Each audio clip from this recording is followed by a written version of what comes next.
are stories that just inspire you. And there are people who inspire you. And when their stories inspire you, the person and their story, you know you've really got something. And so I just became aware in the last 48 hours about Dwight Ballantyne and the Ballantyne Project. Dwight Ballantyne grew up in Montreal Lake, which is about 300 kilometers north of Saskatoon. He now lives in Maple Ridge, BC, and he's on a mission to help people learn about life on reserves and the opportunities he never had there. And you didn't want to, you had a drive. There was something, you have a drive to excel and succeed. And so pick up the story for us, please. How did you make your way from the Montreal Lake Reserve to Maple Ridge, and what you've accomplished in the last 3 years is absolutely phenomenal.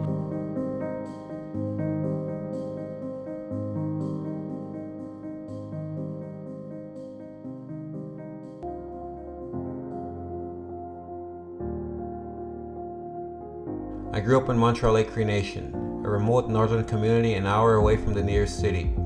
I grew up there living with my family. I played a lot of hockey, went to school, never really left my res too often. The times I would leave was to go play hockey in other communities and sometimes in the city.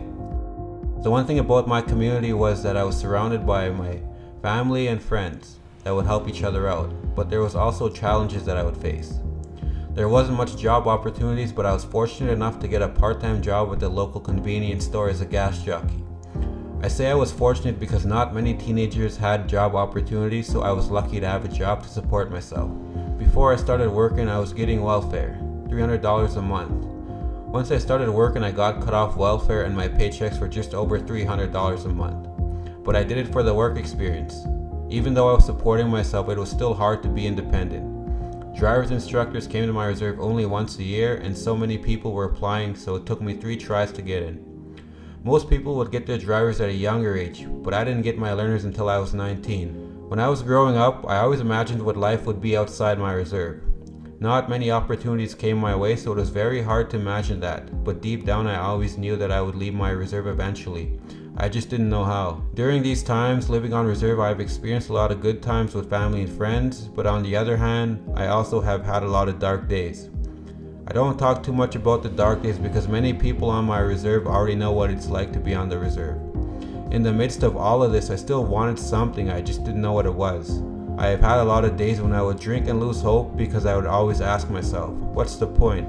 Some days I would feel like shit and question my life choices. One day I was on Facebook and I seen a post from the Bird's Nest. I was curious, so I messaged them. My name's Denise Trottier, and I'm one of the people who started a nonprofit in BC called the Bird's Nest. We'd created a 1-year college preparation program designed for Indigenous young adults living in remote First Nations. We advertised this program on Facebook, inviting them to come to BC. When I seen that, I messaged them in November 2015. I was 20 years old. We were going back and forth from November to February 2016.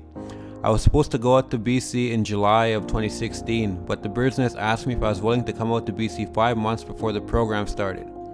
I said yes, but I was very scared, but I knew it could be an opportunity that would change my life.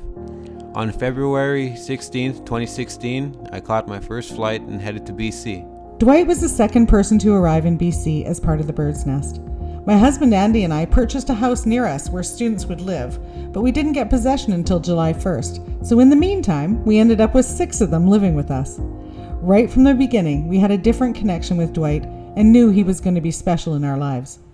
July 1st, we got the Bird's Nest house and I was excited the program would be starting. Many of us were going to school, but I was excited to find work more than going to school because I wanted to make extra money for myself so I could play hockey. Throughout the year I hadn't been home, but in December I got to go back to visit my family for Christmas break. When I went home to visit, it felt weird because I hadn't been home for almost a year. It made me realize how much I had changed and how much opportunities there were in BC than being at home. When I got back to BC, I wanted to ask Denise and Andy if they could help me get a job so I could live out here permanently and not just 1 year. When Dwight went back to visit his family at Christmas, Andy and I had a conversation and decided that when Dwight got back, we were going to ask him a very big question. We wanted to know if he would become part of our family, not to replace the family he had, but rather to offer a second family in BC. When I got back, Denise and Andy asked me to come over and talk. We were having a conversation and they asked me a question that would change my life. Denise asked me if I wanted to become a part of their family and move in with them. At first I was hesitant, but I was excited to say yes because I knew what that meant. When I moved in with them, I was done school, so I started working and playing hockey. In 2017, that was the year of working full-time, going to the gym, and playing hockey full-time, getting to know teams in the Lower Mainland. I had made connections and was going to native hockey tournaments. When 2018 came, I had an idea to do a hockey program because people from the Bird's Nest were leaving and I had a few friends who wanted to come out and play hockey. I told Denise and Natasha, who also ran the Bird's Nest, my idea, and we decided to do it. Natasha and I loved the idea of a hockey program and knew that Dwight was the perfect guy to run it.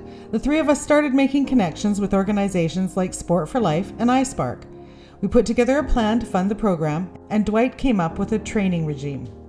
In March 2018, we started flying guys out. Before you knew it, we had a hockey team full of young native guys. We were going to the gym and were on the ice 5 to 6 days a week. We were showing them life in BC for life experience and taking them to coaching camps so they could be coaches in their hometowns. They were here for 5 months. This was Dwight's first experience leading a program of this size, and because of his dedication and commitment to the program, he was nominated for the Premier's Award for Indigenous Leadership through Sport. In November 2018, I won the Premier's Awards for Indigenous Leadership through Sport. I had no idea how big this actually was until I was at the ceremony receiving my award. This was one of the biggest achievements that I have accomplished in my life. Not too long after that, in December 2018, something even bigger happened in my life.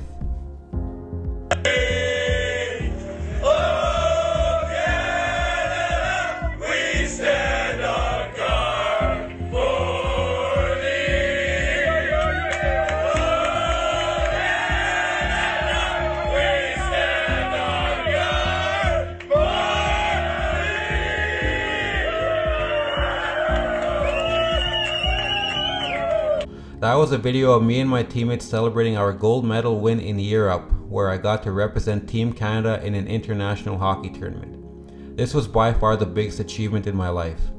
On my way back from Europe on a 13-hour flight, I was so inspired by what just happened. I thought about my life back in my reserve and wondered how much my life had changed since I left. At this time, I thought about how much could happen if you take an opportunity if presented. An opportunity was given to me, so I wanted to give the opportunity back to my people. I knew when I got back I wanted to do something, I just didn't know what. Right after I got back in April 2019, I told Denise and my girlfriend Alexis that I wanted to do something. We started brainstorming, and in a few weeks we started the Valentine Project. I remembered when I first moved to BC, I was finishing up a hockey game and one of the guys in the dressing room asked me for my name and where I was from. I told them where I was from and they asked me where that was. I told them I was from a reserve and not a city. They looked at me and asked, "What is a reserve?" I shook my head and thought he was joking. So another guy asked me, "What is a reserve?" And I couldn't believe it that they didn't know what a reserve was. So Alexis came up with the idea of a campaign called We See You to bring awareness to Canadians about life on remote reserves. As part of our project, we also wanted to go to remote reserves so that I could give inspiration to the youth. When I was growing up, I never seen anybody my age who had left their reserve and did something for themselves. I know not many people wanted to leave, but I know that there are some people who want something else for themselves instead of living in their reserve. I want them to know that it is possible that you can leave if you do put your mind to it and believe in it. We became a project of True North Aid, a national charity who provides humanitarian aid to northern communities. By July, we were getting in contact with remote First Nations and sending information about Dwight's presentation for the youth and community. I knew it was important that we go into the communities because when you live in an isolated reserve, you don't get the information necessary to know what life is like outside of the reserve, and I knew it would be important to encourage them along the way. The Valentine Project team started traveling to remote First Nations in September 2019, where Dwight would give a presentation to the community about his journey in the past 4 years. We were invited to come to 3 communities, and on our 3rd trip in December, we went to Peter Ballantyne Cree Nation South End, which was the most northern community we visited. It took us 2 days to get there, first a flight from BC to Saskatoon, and then a 10-hour drive the next day. Imagine living in third world conditions with a soaring crime rate and half your neighbors addicted to drugs. Incredibly, it's happening right in our own backyard.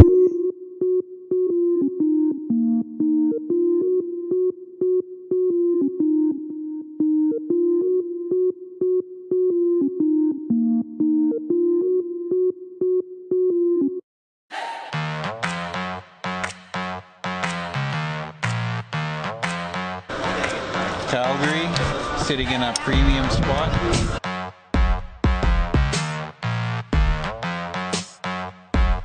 Yeah, I got nice. Can you zip yourself up? Yeah, I will.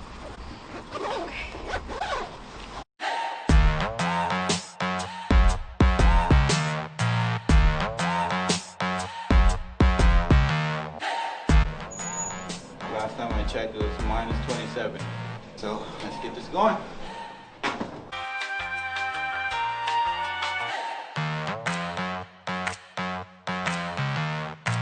About 5 hours to go still? Okay, well, Yeah, we still got a ways.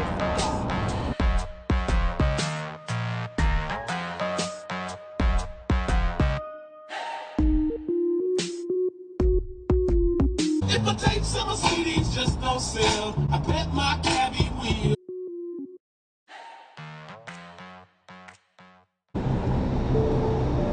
oh my god! Look at these houses.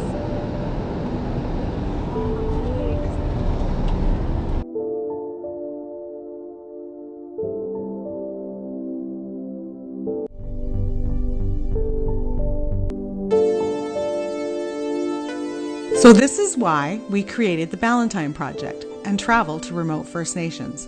Our mission is to eliminate the specific barriers individuals living in these isolated locations face today by getting to know members of the community in person and building relationships to find out the needs of their community.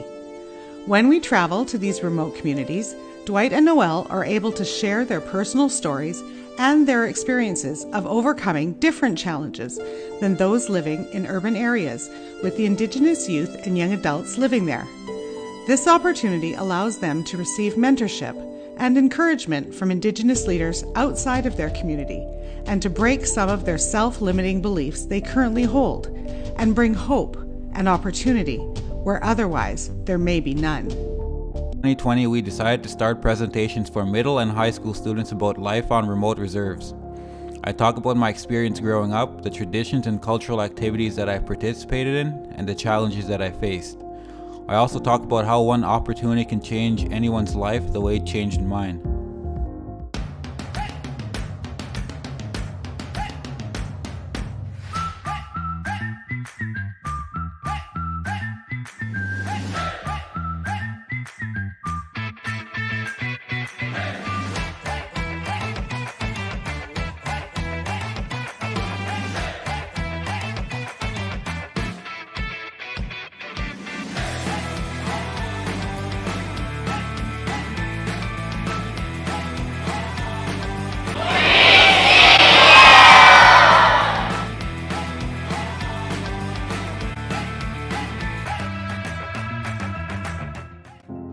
The reason why I do this is because nobody else is doing it, and I believe it is important for Canada to know what really goes on in remote reserves.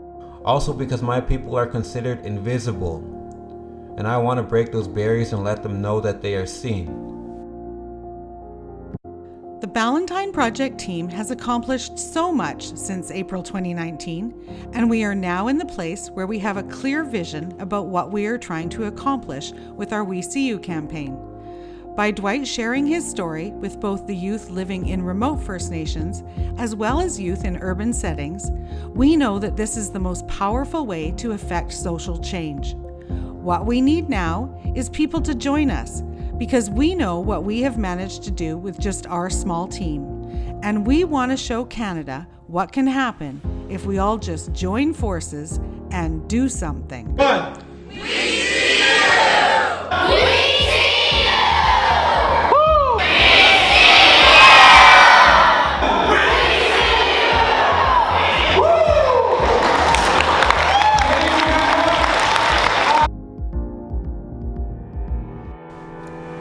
Because of the worldwide pandemic, we had to stop doing live presentations.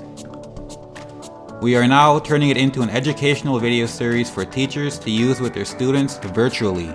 It will be ready for distribution all across Canada in September. Things are moving ahead with our We See You campaign, and we're looking forward to our first We See You Day